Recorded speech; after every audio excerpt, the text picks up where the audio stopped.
After having recently experienced something that has enabled him to see clearly, a man who is overly focused on his mother may now feel a strong need to live his own life. At this point, he could wonder why it has taken him so long to see clearly.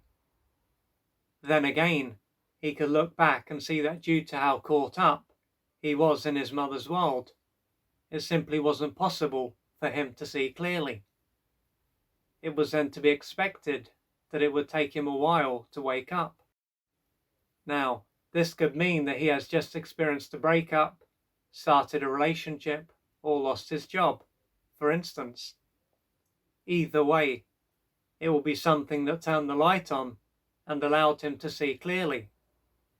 He is then still going to be caught up in his mother's world, but he will now have been able to take a step back and see what is going on.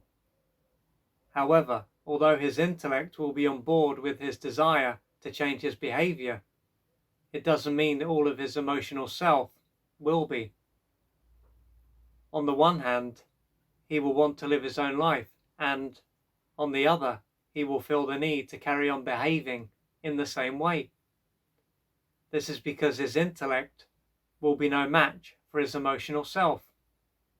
Now that he is aware of what is going on and how he is neglecting himself, it will be a lot harder for him to behave in the same way. But as a big part of his emotional self won't be on board with his desire to change, he can feel as though he is nothing more than a slave. If he was to imagine that he was to stand his ground with his mother and make it clear that he is no longer willing to abandon himself, he could end up being filled with fear, anxiety, and shame. He is then just going to be speaking to his mother and expressing his needs, but it will be as though his very survival is at risk. Based on how he feels, it will be as if he is a powerless and dependent boy that is talking to his mother, not a fully grown man. He could struggle to understand why he feels this way. If he was to stay with how he feels, he could soon find that he fears that he will be rejected and abandoned, and that his life will come to an end.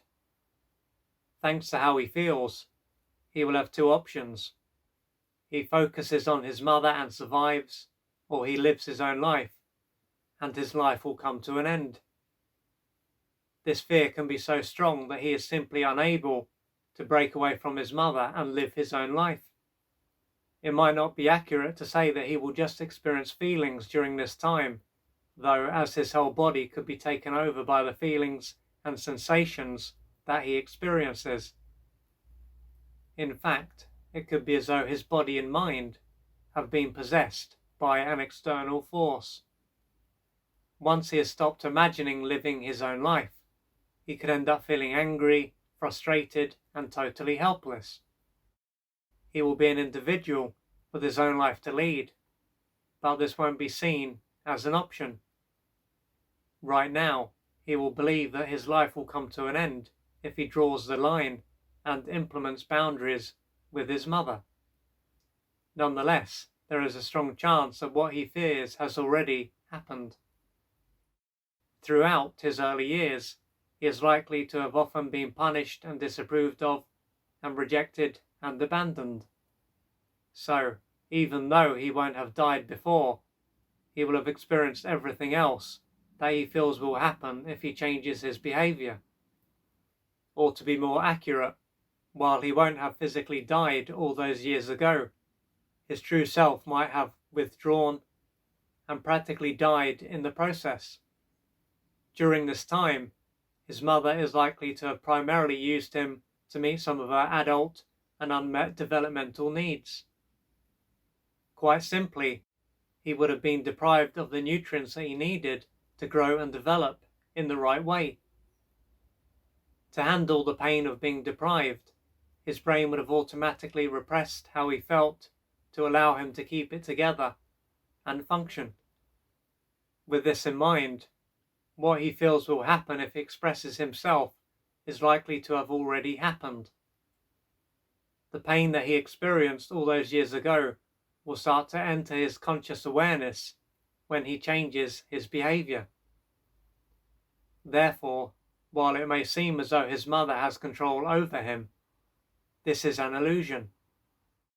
Behaving in this way is a way for him to keep his pain at bay, a secondary defence, and as he faces and works through his pain, along with the unmet developmental needs that go with it, he will gradually liberate himself. So right now, if you're finding it hard to live your own life and just the thought of doing so is causing you to experience a lot of fear and anxiety and pain, then as I've said, most likely this will relate to things that have already taken place. And so you will have already been rejected and abandoned and felt as though your life was going to come to an end. But as a child and even younger, this pain would have ended up being repressed automatically by your brain. And many years will have passed, and now when you try to live your own life and express yourself as an adult, this pain will be coming to the surface. And as you missed out on the emotional nutrients, the love that you needed to grow and develop in the right way, then how you feel as an adult when you try to live your own life is going to be perfectly normal. It doesn't mean that you are weak or incapable or that you are lacking something. It just means that you suffered greatly when you were younger, and in order for you to live your own life, then you will need to gradually work through this pain, most likely, and through doing this, you will gradually be able to liberate yourself and live your own life, because that is what you are here to do. You are not here to please your mother or anyone else. You are here to live your own life. So please don't neglect yourself and do what you need to do to gradually liberate yourself. If you would like to find out more about the services that I offer, please go to www.oliverjrcooper.co.uk or email me at info@oliverjrcooper.co.uk, and I'm looking forward to assisting you on your journey.